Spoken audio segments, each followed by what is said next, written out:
How's it going? So my name's Ethan Burris. I'm a professor in the management department at the University of Texas at Austin.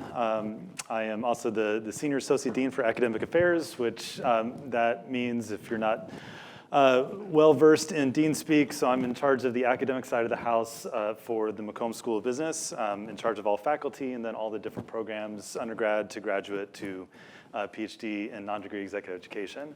We're real excited about talking today about the rise of employee voice, and I'll introduce Elsa Zambrano. Hi, thank you. Hi, everyone. I hope you're doing well. It's the last session, so I'm sure we're feeling good about that. And we hope to make it pretty interactive. We'll have a few slides that we go through, but then we certainly want to make sure that we open it up for discussion. I'm Elsa Zambrano. I work at NXP, and I head up the talent management organization there. I have a couple of other things, but relevant to this crowd, I think I have talent acquisition, I have culture, and I have learning and development.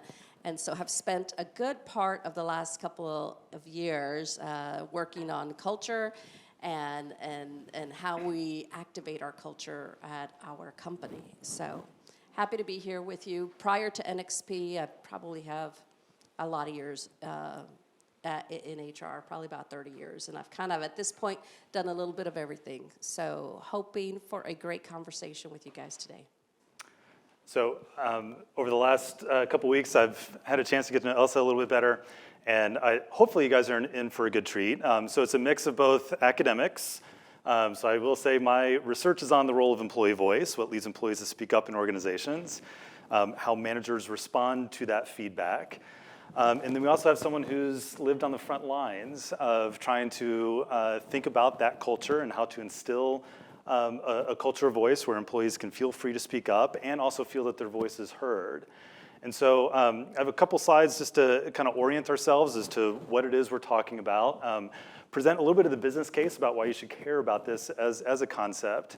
And then we're gonna kind of do a 1-2 punch here. Elsa's gonna talk a little bit about this from an executive and from a leadership standpoint. So what are some actions and policies and practices that organizations can engage in to manage this type of culture? And then I'm gonna look at it from the other side of the coin, and that is from employees. So how can employees better sell and socialize their ideas? How to increase the likelihood of their voice being heard? And throughout both of these, what I would love for you all to think about is kind of your own organizations, your teams that you lead. And are there practices that you agree with that Elsa's going to talk about that you could easily deploy?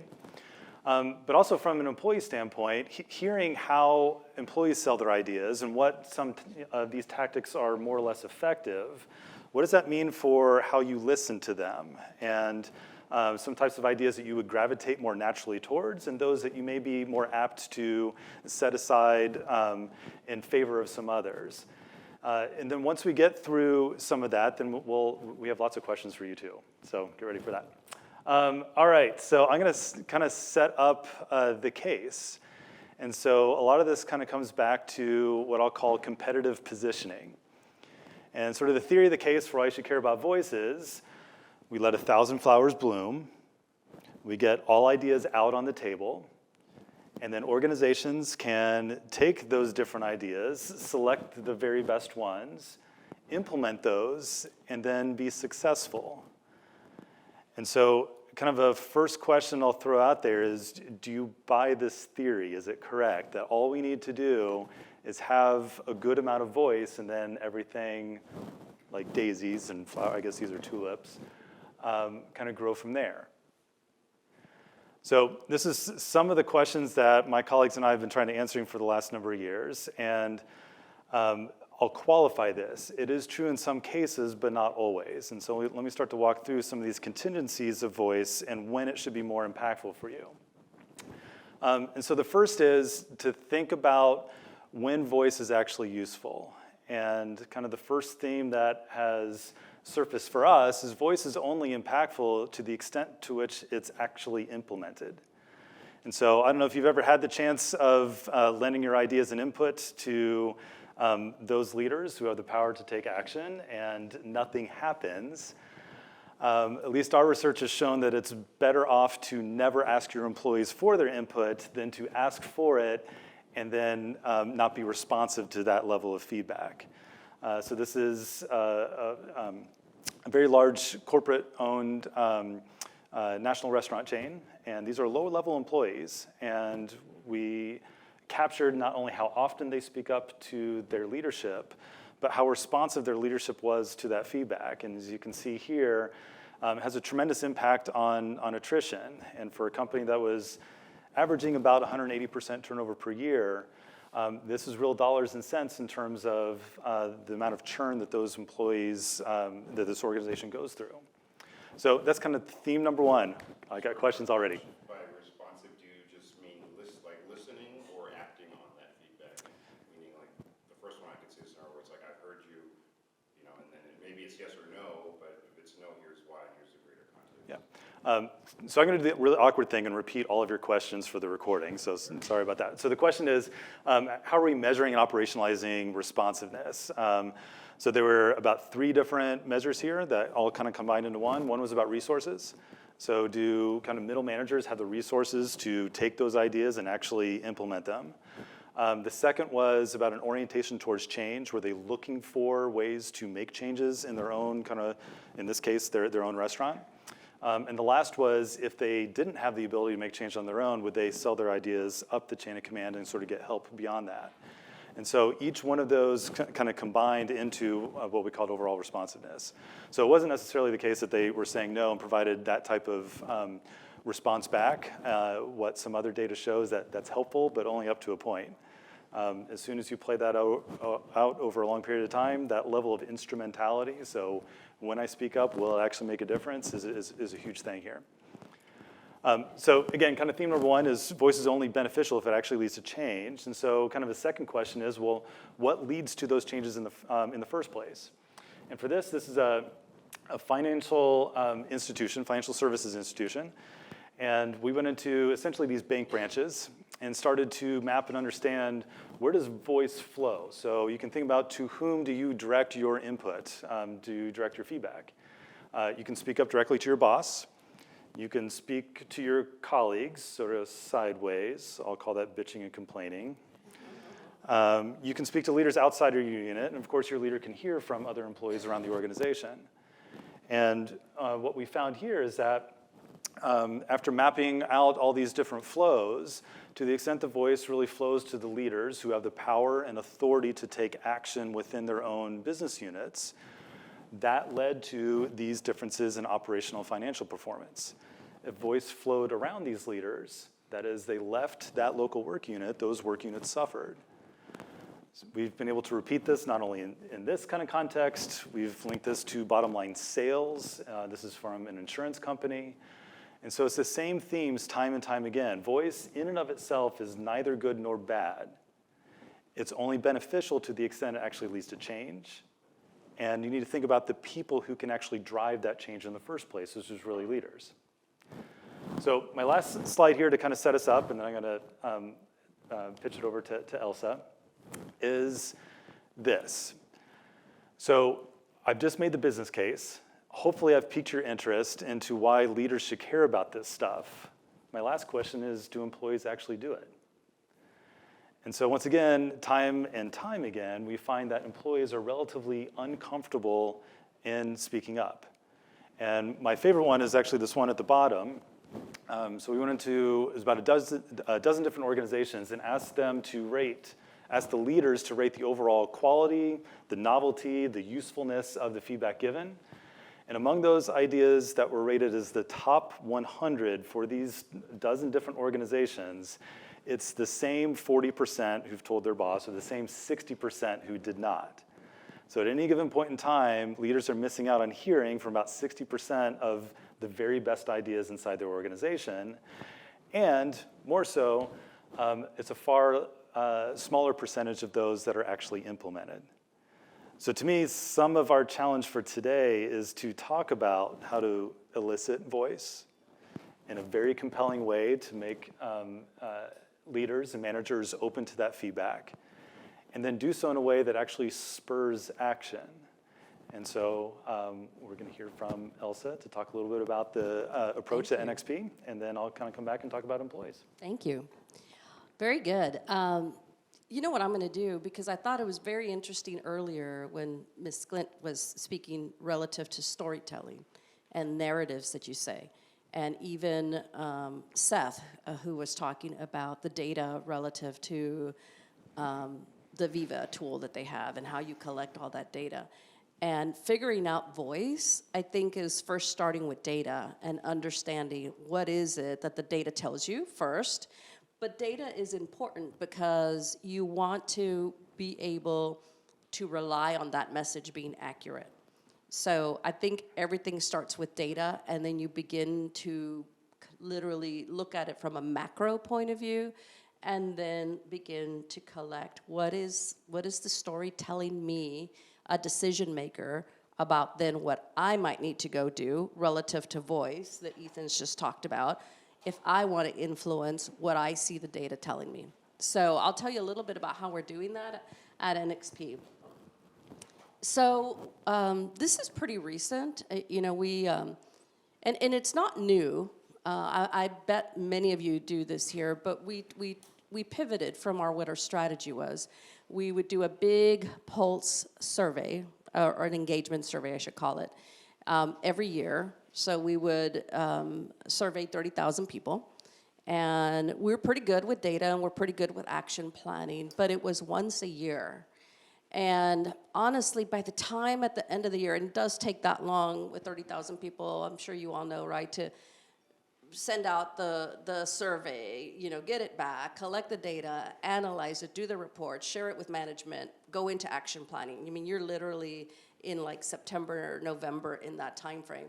So the action planning period started to get really slim. And you know, we weren't sure if that was really an effective way to go. So we pivoted to say we always want to be listening, because our point of view should be that we always should be taking action. So when we looked at it again from the macro view, we said, what are the channels, if you will, the employee channels where we want to have touch points with our team members? And we organize those touch points relative to, say, onboarding, or relative to maybe a special group. Maybe it's employee resource groups or business resource groups, or maybe it's a focus on ethics. And then we have engagement, and then we have other surveys. But we really wanted to change the picture from a data set point of view, that instead of once a year going with a giant survey, and we'd still do the engagement survey, that we wanted to really organize the data around either topics and or points in time on a topic that we thought was really important to us. So it's interesting, and we belong to a benchmark group, and I can tell you that a lot of companies are making this shift where it's going to be far more surveys, even though they might be smaller, like, oh, I'm gonna only survey the women in the company because I wanna hear about what they think about, fairness in the workplace, or I'm only gonna survey that country over there because we have some issues maybe with ethics from what we see from the engagement. So it really is about the ability to take a macro view with the data and then pulse it down to more specifics. And we think that that's going to give us better data, and that when we do our action planning, that it resonates a bit better with our employee base versus literally taking the survey and then 9 months later coming back and saying, oh, you told us this. And then they're like, but I told you that 9 months ago, and all of this has happened in that time frame. And so we have pivoted to this, and it's our first year out. So hopefully, I don't know, at some point in time, I can give you a report card on how we do with it. But it's gotten very good response from all the stakeholders.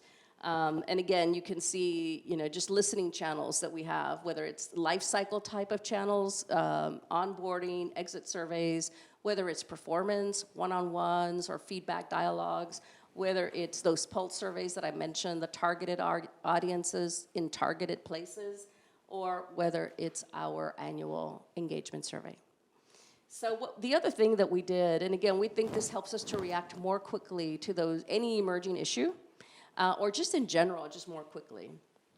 So Ethan, if we go to the next slide, you can kind of see on the, on the left-hand side over here, what we were, and I've already spoken to it, was very almost static without much dynamic change to it. It's here's when the engagement survey goes out. Every year, it's during this month. Every year, we publicize the reports, and so it was very, very static. And now we're just going to go into a more dynamic situation. I've said a lot of this stuff, so we'll go to the next slide. The other thing that we did and that we found in benchmarking is to have survey councils. This too has been met with very positive, and these are real slides, so it's real names there, but what we've done is to say, we don't think we have all the answers or even all the answers on structure. We do have a third party that does it, and they are the experts, but we want to hear from our sustainability officer. We want to hear from our ethics officer. We want to hear from our diversity officer. So what you see there is a council that we're forming to say, what are the issues that we think are pertinent? And we as the council will say, okay, this is how many surveys we can do in a year in these areas. And we might not do, for example, sustainability every year, but we want the sustainability person on the council because it's that point of view that we're looking for. So this too, we've just kicked it off. But again, it's to Ethan's comments earlier, it's how do you shape what you're trying to do with the data so that the voice that you bring forward relative to what your employees are saying is more real, for lack of a better word. It's just more dynamic, I think. And so that's how we're approaching, if you will, giving life to that employee voice. And so that's your corporate example as opposed to the academic example that Ethan just went through. I think that's my last slide. Yeah. Elsa, can I ask a quick question? Yeah. So circling back to Ethan's point earlier around who's getting the data and what are they doing with what action gets taken. So when you do pulse surveys, how do you action plan against it, and what is the closed loop for feedback? Yeah, so to repeat the question is, what is the feedback loop, and then how are we taking actions on that feedback loop? For every survey that we do, we will upfront identify who will get a report. In most cases, the senior leadership team gets the report all the way down to manager, but not in all cases. If it's an ethics report, for example, that group will be smaller. But we'll identify it up front, and then we will have a very structured way in which we do action planning. Literally, we kind of ring a bell, if you will, in the company, and it's, okay, it's action planning time based on your survey results. And so we do that, and then we report back. But we do leave it to the business leaders to complete the cycle, and we will ask for feedback, and we even report it to the board. Every year, twice a year, to the board, we'll report out what the survey results were, the actions that we outlined we were going to take, and then the results of those actions. So that's the feedback loop, and that kind of keeps everybody honest from a leadership team because it goes all the way to the board. I've seen different implementations of that as well. There's some others where much smaller organizations than NXP, but they work on like 2 or 3 week cycles. So a couple weeks after the close of the survey, they're expected to have some high-level results or even pushing out dashboards, and then a couple weeks after that, then you can start some action planning conversations. But that cadence is important to shorten that timeline. That's why I was curious about it, because the traditional engagement survey with the massive data and the work that goes on with creating more sort of actionable data at the team level, versus when you do pulse surveys and it's shorter and quicker, and hopefully exactly. the feedback loop is also shorter. Right, exactly, and that's why maybe the persons that get the report aren't the whole management team. That's why it may be a smaller group of people that need to know what are we doing with sustainability and how does that land, with those stakeholders. I do think, sorry to close that out, I do think it's a fundamental shift in strategy though. So this continuous listening system, there is so much constant sets of data that are coming in from your employees. And as a result, you can't think about having the one time where you have the high level conversation about those themes and associated actions, it becomes a much more regular cadence based on, the wealth of data you've been able to collect much more recently. So rather than kind of building it up to like a once-a-year event, and then it takes a couple months to really sift through all the data and present it in a compelling way, it becomes a lower stakes, shorter experience, and a lot more frequent feedback. It really, I think, is dynamic is the word I come often to.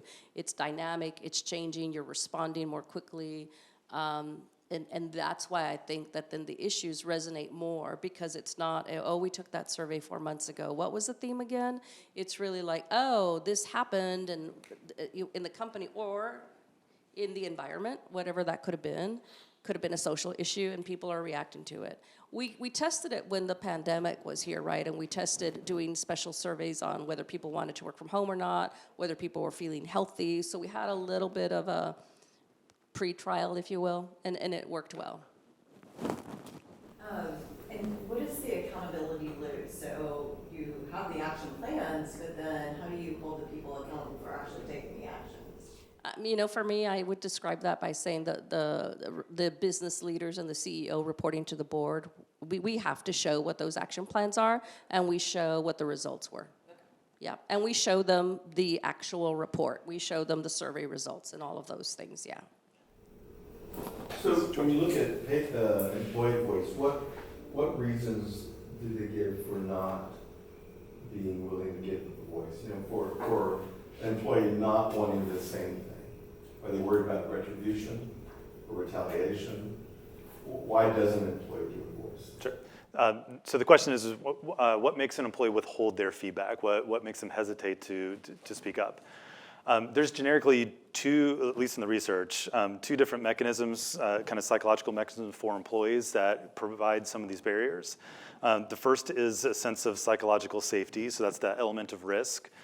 So if you speak up, are there retributions for doing so? And from doing a number of interviews, I can give you lots of really fun stories about this, and it ranges everything from being passed over from a promotion to getting moved around to different locations of the organization to getting formally dismissed.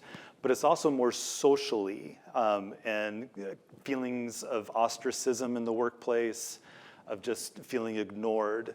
So there's lots of those types of experiences, and one of the more powerful things about it is it doesn't always have to happen to you. So you can observe those types of interactions among your colleagues, and it tends to stick with you over time. So even if you move onto a different boss who is much more open and receptive to feedback, those sticky experiences from the past preclude you from speaking up in the future, even if the environment's a lot more positive. So that's kind of the first, is this sense of safety or a lack of risk. The second is much more about instrumentality. So is it a complete waste of time for doing so? So you may feel safe and it's, there's gonna be no repercussions for speaking up, but will it actually make a difference? And so that kind of effort to reward, or to use the real nerdy academic language, the voice calculus, so to speak, really becomes something that goes through people's minds. And so a lot of the research then, once you kind of understand those mechanisms, really starts to look at, well, what are leader behaviors? What are practices and systems, and this type of ecosystem that Elsa's been talking about, that helps change people's psychology about how safe it is. If there's lots of different channels and avenues, annual employee engagement survey, water cooler conversation, ombudsperson, another boss that I've had in the past, like all of a sudden there's different channels and it feels safer. And if you start to see some of the action planning that we've just been talking about actually come through, and all of a sudden that changes how you think about whether it's worthwhile or whether it's a waste of time. So again, as sort of an academic, those are kind of the processes that we go through. What's the psychology, and then what are a bunch of the different levers and pushes and pulls that we can do in order to change people's belief system about speaking up at work. It's very inspiring. That's very interesting. I have a philosophical question and a granular question. The philosophical one, based on what you just were talking about, is: do you anticipate that this type of leadership will be baked into the kinds of behaviors that you would find in a review kind of thing. Like it's a sort of a compensation report. Like how many of your employees feel comfortable, consistently comfortable contributing in this way, and any kind of 360 feedback. This is a question that people would ask. So do you feel safe here? That kind of thing. And then just real quick for your data, is it disaggregated by race and gender? So it depends on the organization. So as an academic, some organizations are quite comfortable in sharing protected class data, and other companies very much are not. And that's also changed over the years. So 10, 15 years ago, it was a lot easier to get those data. Now it's a lot more buttoned up. How do you guys say the others? Yeah, to the question around whether these mechanisms will help with leadership behaviors and get institutionalized, if you will. We do report, I think the board level reporting goes a long, long way because it's sort of, I mean, you have to have that buttoned up pretty well. And a lot of us are running around going, oh my goodness, it's the time to report up to the board what we've done. And that's the business leaders, right? They're saying, okay, here's what I've got to go do. In our annual incentive plan, we kind of pivot on some of the themes sometimes that we use on winning culture. We've pivoted on diversity. Last year, we had a diversity metric.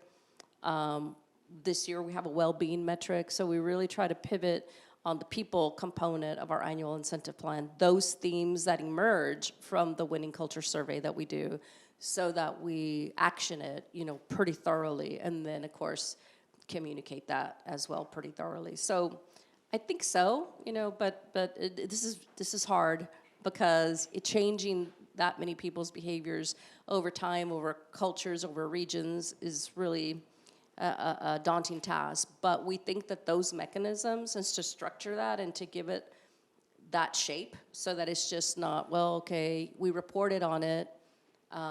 There's a lot of times where you're reporting on things and you feel good about reporting on it, but feeling better is, but what happened with that data?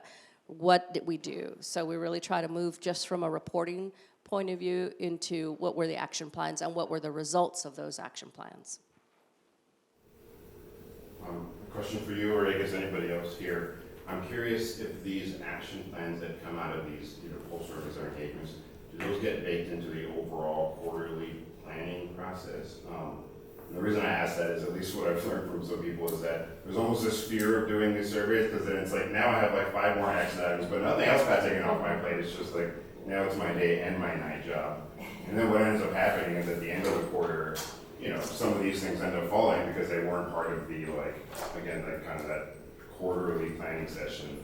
So I'm just kind of curious, if people have reactions or thoughts to that statement. I'll answer it real quickly, and maybe we can hear from the audience next. Relative to again, we're just repeating the question, what happens with the action plans? Do they get incorporated into the operational plan? This year we have done that, which I think is pretty interesting. Before we did not, even though we would report on it, it wasn't in what we call the management agenda for the company. And this year it is. But that is true, what you're saying, that we get a lot of feedback that says, I don't have time to work on all of that, and I can only work on what is actually on my plan. So that's a challenge, but I think that addressing it through the management agenda will mitigate that. I don't know if others want to comment on whether they see the lack or the integration of these goals within your operational plan, whether that's helpful. I have sort of like a emotional tilt on a similar question, but it's like the challenge as a leader with feedback is that when you get it so constantly, you're like, am I doing anything right? Like 6 times a year, you're told what you're doing wrong. And so I think in addition to making it actionable and the clear prioritization, it's just I don't know what the answer is to the emotional feedback fatigue that leaders feel, and it is their responsibility to respond to it, but finding ways to also build in positive feedback of building on what's going well as much as you're asking for feedback on what's not going well has been something that's really top of mind for us, especially in this day and age. And I'm in a 30-person company and they all tell us their opinion. That's really wonderful, and it's really scary sometimes to hold that responsibility. So that's maybe a different tilt on, and I'm not answering your question, I'm adding to the question, but I think the emotional side as leaders of receiving that feedback as much as the time burden that it feels is really important to address. I think that's a really great point, and I would tell you not everything is a fix that we choose. Sometimes it's an enhance. For example, we had a pretty high well-being score, but we felt we should still enhance it. So the way we communicated it was, hey, we started this well-being journey with the pandemic. We've done pretty well. We think we can do more. We've got good results. We're going to enhance it. So, because I think that is an excellent point. Not only can you have survey fatigue, action planning fatigue, but you're right. It can be like, oh my goodness, everything is so negative all the time. But we try to do some what I would call enhance work, not just fix work. So 2 comments to that. The first is, we've talked a lot about the psychology of the employee, so what's going to get them more comfortable to offer those ideas in the first place. What you're talking about fundamentally is the psychology of the manager or the leader in receiving that feedback. And so to me, that opens up a whole wealth of different sets of questions. One of the themes, again, that we've seen in the research is it's a really threatening experience to be on the receiving end. By and large, most of this feedback, either explicit or implicit, is a criticism about the way we do things right now. And as a leader, you're either responsible for devising the way things are, or you're responsible for carrying it out. And so you're absolutely spot on that it's not the most comfortable experience in the world. So secondly, we'll get to this in a sec, I think this is where it's a bit of a dance between leaders and employees. It's not just the leader's responsibility to, kind of buck up and, face the feedback, so to speak. It's something that's easy to be said, to develop kind of that internal, I guess, fortitude or ego to withstand some of that criticism. But at the same time, the other half of that equation is on employees. How are you delivering that message in the first place to make it easy on the manager to actually want to do something? And hopefully you'll see, and I know I'm kind of giving a preview here, but there are different ways to pitch ideas. And I think it's also our responsibility as leaders to have those conversations with employees to talk about, hey, you had a fantastic idea, and I feel terrible right now about getting it. So let's talk about ways to deliver that feedback in a way that makes me excited to actually address some of the things that you brought up, because they're really important for XYZ reason. So that's why I almost like to describe it as it's a dance between the two, because employees, at the end of the day, they're encountering problems, things that they would like changed, and they don't have the authority to do it on their own. They need your help. And all of a sudden, if you can start to recouch it that way and actually provide some skills or approaches for them to deliver that feedback in a slightly different way, you're going to feel much better about it, and they're also going to see more success, and that's a much better recipe. I'm just curious, I feel like when we keep coming back to this concept of how important action is, and not just explaining why you can't do something, but actually doing something about it, whether it's in feedback or in the realm of an idea provided or a new innovation, I guess, how do you balance that with the fact that, it's not strategic to action on every idea? And unfortunately, I feel like probably most of the ideas that come in, if you actioned on them, you would just be constantly doing and undoing what you had done prior. And those providing the ideas, while they might be really wonderful thoughts, don't have the other 70% of the context, and when you layer that on it, it does become less feasible or less ideal for the largest population. And so I wonder, how do you combat that with, we're saying, asking and not doing is worse than not asking, but what if I know that I won't be able to take action on even the majority of the ideas, and is it really worth that constant ask if I'm taking 2 steps back? So let me repeat it. So the question is there a limit to voice, essentially? Can you offer too many ideas, and to the point where leaders can't and strategically shouldn't take action on all of them? And how do you start to solve for that in a way that doesn't promote employees to start to feel like it's wasting their time to offer it in the first place. So I had a doctoral student currently at Oklahoma State. She's just about to move back to the state of Texas. Her dissertation was on, she called it Killing Ideas Without Killing Morale. And it's essentially how to let people down, how to tell them, no, this is not happening in a way that still continues to keep them engaged.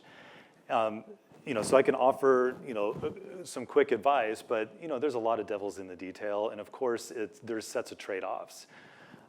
So I'll give a couple examples. One is you don't have to offer an opportunity to give feedback on everything. So strategically, you need help around topics A, B, and C. Well, ask about feedback on topics A, B, and C, and not the other stuff that is off the table. It'd be one way to kind of set things up front. But another is once they start to offer it, then you have a choice about what level of diagnosticity, so how diagnostic are you in giving feedback to them about why things are not going to happen? Are you providing that type of rationale? And also doing it in a way that preserves kindness and preserve the relationship. And it's really kind of those two dimensions, explaining and then also preserving that sense of kindness. But as I said, there's a lot of devils in detail about how to pull that off, and then there's relationships and all that kind of stuff that provide some contingencies there. And, I feel like yeah. you want the ideas. Yeah. The best ideas are in there, and so like you want to continue fostering. Yeah, you want the input and you want that voice. Just to add to what Ethan has said, I think a data-centric point of view is helpful because to the kindness factor and the emotionality factor, at least what we do is to say, wow, we always get dinged for being too bureaucratic. And well-being is another area that employees feel passionate about. They also feel passionate about this one. We think we can do more about well-being. Even though it's scored high, we're going to enhance it. But we do communicate and say that story. We do say, okay, these two things came up in the survey. We're going to lean into this. Here's why. So we do explain it, but we do it very much from this is what the data tells us, less, but it depends on the size of company, right? Less from this feedback group was super strong on, process and bureaucracy, and we didn't take their data. We approach it more from what was the data relative to the business line, the country, or any gender. We'll do that, but we'll take a look at a data-centric point of view. All right, last question, Nami, and then I'm going to move on because I want to get through some of this stuff and really some of the discussion questions at the end because they get a lot trickier than all of our conversation is thus far. I'd like to share an anecdote and then ask the question. In my organization, we have about 700 employees and we collect feedback. One of the feedback that came up recently was people felt like they weren't given enough paid time off or PTO. And so after looking at the industry and we decided to increase our minimum paid time off from 10 days to 15 days, which was a significant increase. Mm-hmm. Got a couple of people who said thank you so much, we're really happy that now our minimums have increased. But what we also really heard were employees who said, well, that's not fair because, when we joined, we had to have 10 days for 2 years. So what are you doing for us? Are you retroactive? And it kind of sounds funny, but we get this a lot in our organization where we try to make some sort of improvement and respond to feedback. There are people who say, well, we didn't used to have paternity leave. I'd like that now, even though my child's 5. I mean, I didn't get it when they were a baby, And so there are all of these things that I'm wondering where you draw the line between being defensive, so sort of sharing what you're going to do and then saying we take into consideration la la la la, just having a really long comms about addressing anyone who might have something versus responding. Because this anecdote is just one, but it really happens a lot as we try to respond to feedback and we have very loud voices who are disappointed about the benefits that they're not directly beneficiaries of. So to repeat the question, if I summarize it, it is how do you position something when you might get a backlash from some of the employees who aren't benefiting from the change or you're not retroactivating that benefit? Which I think my company is not unique. We have wonderful No. employees, and I find It's that not. it's always the case. Whenever a benefit begins, someone didn't Right. get it. Right. I think you're right. I don't think that's unique. I think probably all of us have encountered that where you'll push something out that's generally considered positive, but then you have a group of people that say, but wait, I didn't get that, so now I don't think you're unique, unfortunately. The only thing I can offer, and maybe I'll give it back to you all, is being intentional about transparency and what you can and cannot do. And by that I mean saying we're going to take a look at this benefit and we may make a change, and if we do, it'll be from this point forward. Just being reasonably transparent about that so that there's still going to be that crowd, honestly. I don't think we ever remove it, but I do think you can mitigate for that with just transparent, intentional communication. I don't know if others have, I'm sure all of us have encountered that. Are there others that have good experience with what they've done? It's a tricky one. I know that all of us tackle. Awesome. So we've stumped the whole crowd again. Okay, this is good. So let me go through a couple different strategies for how to sell your ideas.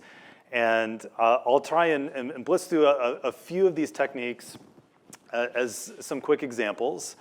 And again, the thing I want to remind you of is I'd love for you to have kind of two mindsets going into this. One is adopt the role of the employee. So if you're going to sell your CEO or your board on an idea, what is the best way to position some of those ideas?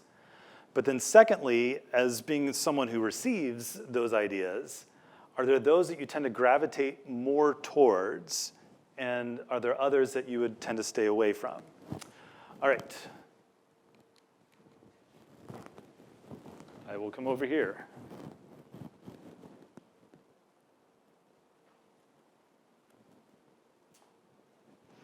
All right, so the first is to think about the possibility that you're not the best one to pitch the idea in the first place. So a couple different themes that came out of this. The first is very few people, at least among those that we interviewed, try to test and vet their ideas with colleagues before then speaking up to their boss. And if you think about the role of getting feedback to refine some of your ideas, perhaps even improve them before going up the chain of command, that could be incredibly helpful. So one, that's just about providing advice, but then second is, are you actually the best person to make the pitch? So this study is from about 4 different studies of compliance officers, and those who receive a whole lot of feedback from employees. We looked at about 2 million internal reports inside organizations, and looked at, do you speak up on your own behalf about your own issue, or are you reporting on someone else's experience, kind of a secondhand account? And what we found is most compliance officers thought that receiving feedback from firsthand accounts, so you speaking up about your own, would be substantiated and act upon that much more, and they were all wrong. So in contrast to that, they were about just over 50% more likely to act on ideas if someone was speaking up on the behalf of someone else.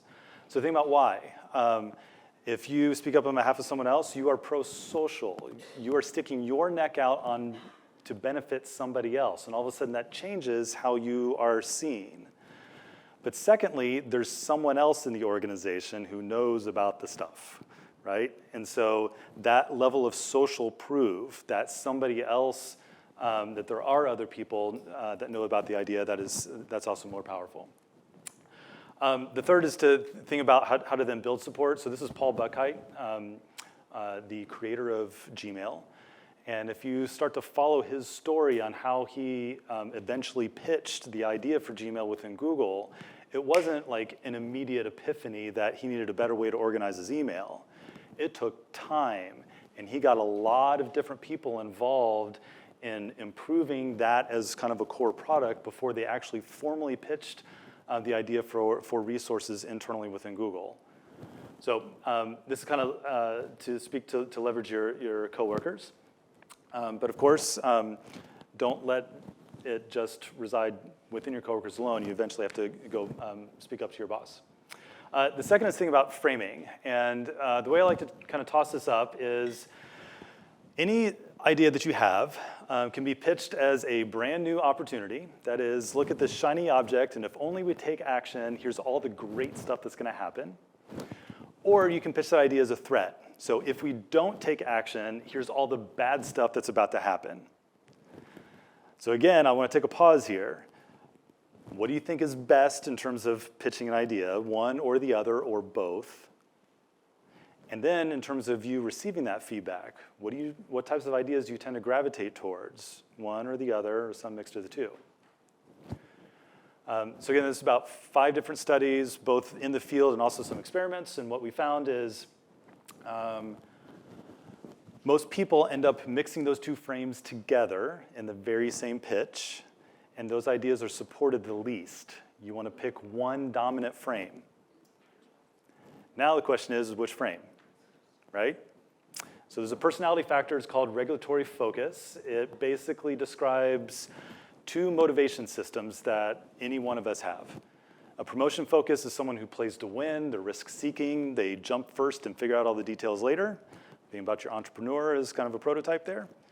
There's also what's called a prevention focus. So they play not to lose. They're more risk-averse. The worst outcome for them is to act in a way and have it be wrong.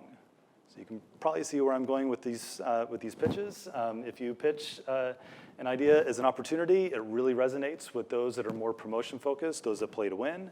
And it's the exact opposite for pitching ideas as a threat. So once again, think about what your natural instinct is in terms of how you pitch. Think about who your boss is, the personality of your leader, what types of ideas they tend to gravitate towards, but also what's your own personality. If someone comes to you talking about the sky is about to fall down, and that just seems like yet another complaint, it could very well be that you are much more promotion focused. You're focused on the next, and that's what gets you excited. Well, it's not that that idea is terrible, it's the framing is wrong. So again, to be able to kind of talk about that dance back and forth is real important. The last one that I'll go through in just a little bit more detail is to think about sort of different dimensions about the idea itself. And of course, we talk a lot about sort of the importance of it, and we can, again, talk through the magnitude of diversity and equity and inclusion issue versus one that is strategic and relevant to kind of financial outcomes for the organization. But as a manager, you're not only thinking about importance, you're thinking about how much is it going to cost me? Do I actually have that budget to allocate? And most importantly, and something that's overlooked a lot is it my call by myself as a go or no-go decision? Or do I need to align 37 people across the organization for this to actually come through? And so again, kind of thinking about the psychology of that manager receiving feedback, figuring out who is actually the right person to pitch it to. Do they actually have the authority to take action, or is it somebody else in the organization? That's what some of these considerations can kind of go through. So last little quick hitters, things like timing it right. It took Paul Buchheit 3 years to pitch Gmail. We all think about that as something is so obvious now, but at the time, it was just a different way to organize the influx of email that was coming in. I love this term, rocking the boat but keeping it steady. What's your emotional tone as you deliver the feedback? You want to be angry enough, but not too much. Adhere to norms. What's the level of formality? Do you need to come up with a formal pitch, a deck, everything else? Or are you going to do this during the water cooler conversation? And also think about providing a solution up front. It can be helpful in some cases, or it can cause people to really overly focus just on that one solution and not consider actually addressing the underlying issue at hand. So a couple quick hitters. My hope is with this, it's kind of piqued your idea, not just in terms of how to better sell your ideas, but also what you're kind of predisposed to pay attention to in the workplace. And so we thought we have about 8 minutes left. We'd open it up for kind of general Q&A, both about this part, but also I wanted to queue up a few other topics that both Elsa and I thought were important, relevant for the time we're sitting in now, and quite impactful for really the implementation of this stuff. And so one is around diversity and equity and inclusion issues. speaking up about a problem, filing your TPS reports is worlds different than addressing racial inequity in the workplace. So thinking about those themes that we've already talked about and how different that is to speak up about different topics, that was kind of issue number one. Issue number two, we've already talked about a little bit. How does this translate into action planning? As an academic, that field is wide open. So if any of you want to start a research project together, see me afterwards. And then lastly, both Elsa and I have lived through many, many mistakes in managing these types of dynamics. So would love to talk a little bit more authentically about some of those and how we can recover from some of them. So love to open up for additional questions. On the first point that Ethan was referring to, I know a lot of us, when the George Floyd issue came to be, I think there was a moment, a collective moment where many of us said, do we talk about this out loud? Do we not talk about this? Are we very vocal about it? Are we not so vocal about it? I know at my company there was a struggle, and there were some leadership members that thought, oh, we should be way out there, we should be talking about it. And then there were some that were more conservative. It's a global organization, so it resonated differently in different parts of the world. But more and more, there are issues, like that. Women's rights certainly are more topical right now. And I think relative to voice, surveys, and then individual voice and how you make that come to be a positive message was just something that gets complicated. Everything we just talked about, right, was complicated. And then you add this dimension on top of it, and it's like, whoa, okay, I really got to be careful. Or at least think, and maybe not careful per se, but at least think about how you want to put that message forward. Anyone have any interesting stories to share relative to that? I'll just say this one thing. I think it was interesting because, after the murder of George Floyd, so many companies stepped up and spoke out for the first time perhaps in this topic, right? There are some companies that have always had a social voice. There were others that just avoided anything that sounded what they thought of as political. And then there were CEOs who felt pressure to say things, and they did.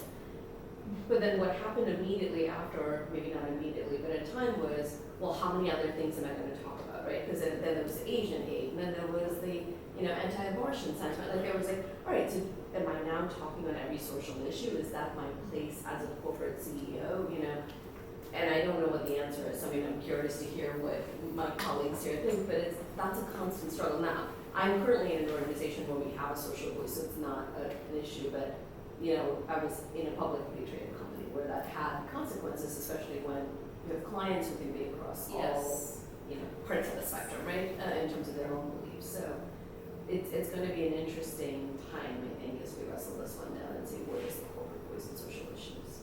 Yeah, and if we throw on top of everything you just said, the generational dimensions, where somebody like my age, I guess I was used to having that distance maybe at the issues, but I think a Gen Zer, they want you, the CEO or leadership, to speak to it, to have a position on it. So there's also, I think, the generational piece that's layered on top of what can be, a political, it's just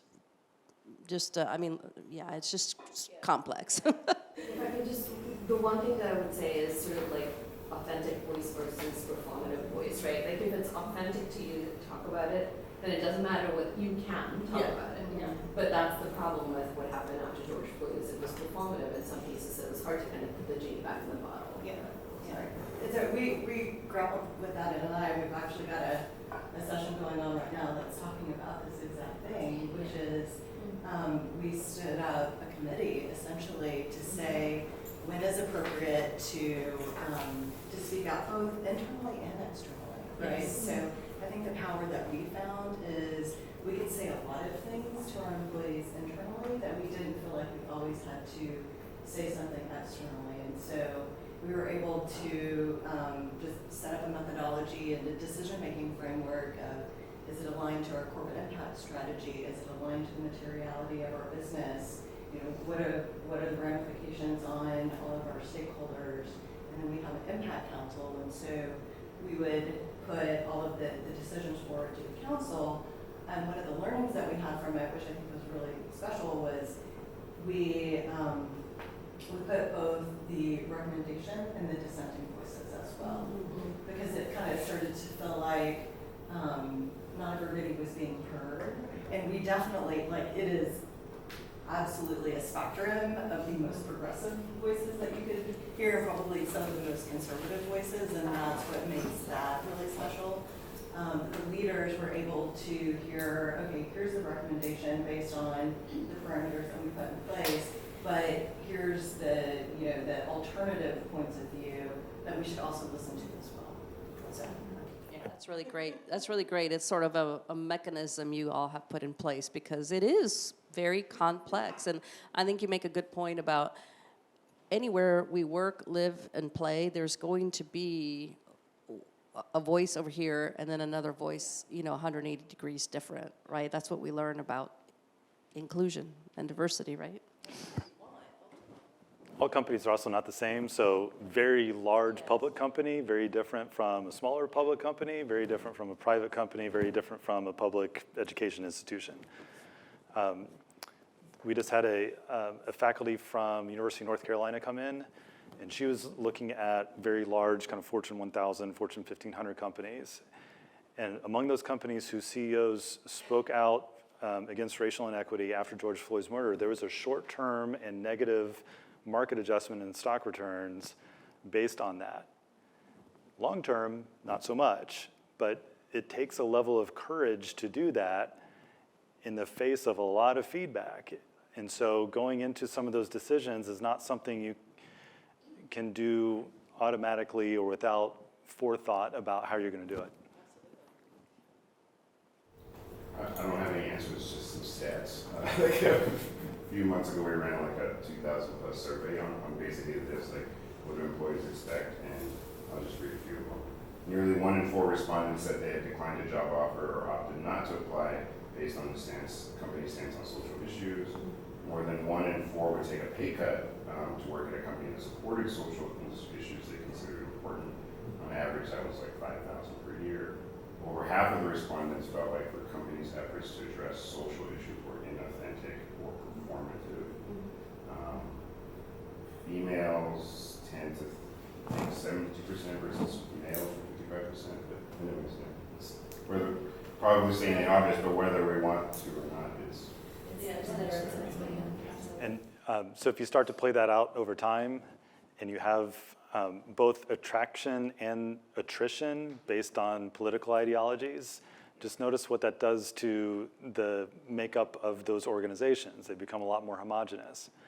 And so, you know, some of the stuff that I teach in the classroom about this is how to have those conversations in a way that doesn't tick off half of your organization, no matter which stance you end up taking. But it's tough. Something like 60 or 70% of organizations, not a specific issue, but they chose just to remain neutral and not encourage or discourage discourse. And again, there's a danger in that because a lot of our employees look for that alignment of ideologies and vision. So that's why you join. We probably have room for. So, you know, I'm looking at this from a different view. I'm on a board of trustees, and technically, we have one employee, our CEO. The other 1,900 are, you know, below him. And inevitably, every time I leave a board meeting, there's like I stop by a tree, there's a voice from the other side of the tree that needed to mention something to you, but they're really nervous about being caught talking to a board member. Yeah. And there's always this tension between the administration and the board of, do we believe the data we're being given? You know, does it seem realistic? Is it being managed and watched in some way? Particularly because I hear the voices on the other side of the tree. And there's a lot of them. So, and how do you deal with that tension? Because I want to be, I don't want to undercut the CEO. Because, you know, this is a physician, you know, medical thing, and so most of the physicians know me. And we were friends before I was on the board. But how do you manage that? Because I think that both can be true. I think that you have data that is data, and you can cut data in a way that tells a certain picture, but nonetheless, you have I think the backbone of data, but it doesn't mean that because data is generalized, right? And it doesn't mean that within that generalized data, what that person behind the tree is telling you might also be true. So I myself would say, well, probably both are true, but what is the stronger of the two, or where is the, where's the gravity? Is it with the general data, or is the gravity somehow in some other voice that isn't being represented? That might be the question I would ask, is where's the gravity of the situation? And if you have some inkling that the data is being massaged before it gets to you, are you going to have an honest conversation with your CEO about that inkling? All right. I think we are We are right on time. Look at Look at us. Well, thank you so much. Good. Thank you very much. Appreciate your time. Good.